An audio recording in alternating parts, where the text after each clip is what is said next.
Türkmenistan'dan Allaberdiyev ekranlarınıza geliyor. Ve şimdi Özbekistan'dan Ruziyev 90 kilo altın madalya mücadelesi. Altın madalya için mücadeleye başlıyorlar. Evet, çok hızlı başladı Ruziyev.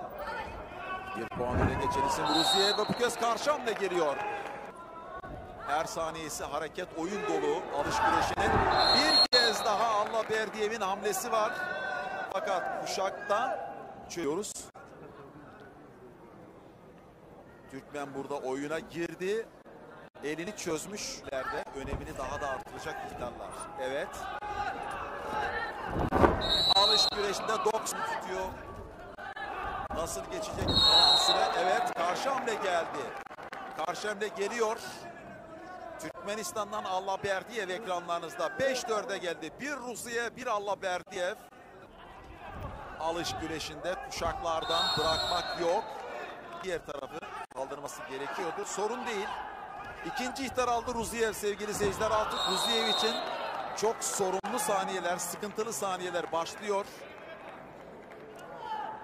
10'a 4. Evet, güreş bitti sevgili seyirciler. Bu sonuca göre Minder Amiri katılırsa Türkmenistan'dan Allaberdiyev karşılaşmayı kazanmış olacak. İkinci ihtardan bir puan daha geldi.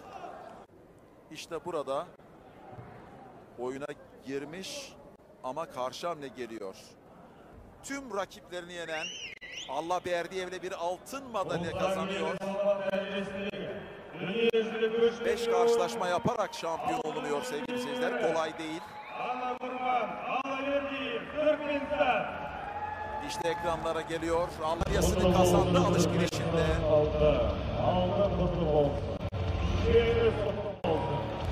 İşte Türkmenistan bayrağıyla şeref turu atıp seyircileri selamlıyor Allaberdiyev.